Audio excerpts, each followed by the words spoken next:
Welcome to the Startup Funding Espresso. I'm Halti Martin, the host of this show where we talk about raising funding for your startup and the time it takes to have an espresso. I hope you enjoy this episode. Hello, this is Halti Martin with the Startup Funding Espresso, your daily shot of startup funding and investing. There are pros and cons to using convertible notes. Startups use them primarily for seed rounds and bridge rounds. They are lower in cost as the documents are simpler than equity term sheets. They avoid setting a price, so they are easier to negotiate. It keeps the cap table simple as they start in debt form and convert to equity later.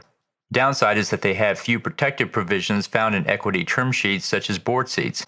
Valuation is not fixed. A later price round will set it, and there's little control the investor has over it. There are no tax benefits for a qualified small business 1202, which applies only to equity investments. In summary, convertible notes are useful for launching a seed fundraise or even a Series A, as it lets the startup capture interest into the deal while searching for the lead investor.